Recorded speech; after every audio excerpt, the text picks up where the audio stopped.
This first slide we have up is just a simple understanding of what is two-sided machining.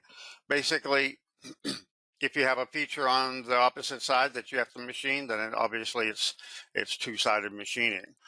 Um, and you may want to consider, how you're going to machine that. If you're definitely going to, machine it on the CNC, then obviously you have to flip it over and do a second setup. So how can I tell, or how can you tell if you need two-sided machining?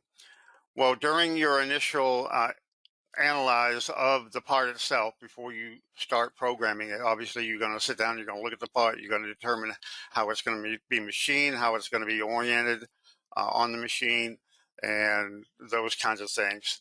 So basically, if you see an undercut, as shown on the screen in red, then you can't machine all of it in one setup. Obviously, the tool is not going to bend down there and cut that out. Um, so if you see an undercut, then you need to make a decision whether you are going to flip it or whether you're going to leave it the way it is and do it, manually from the other side, or how do you want to do that?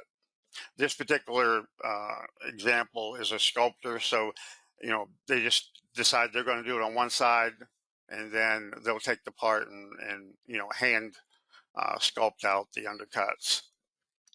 So basically, anytime you see an undercut or feature on an opposite side, you're going to need flip machining if you're going to machine it.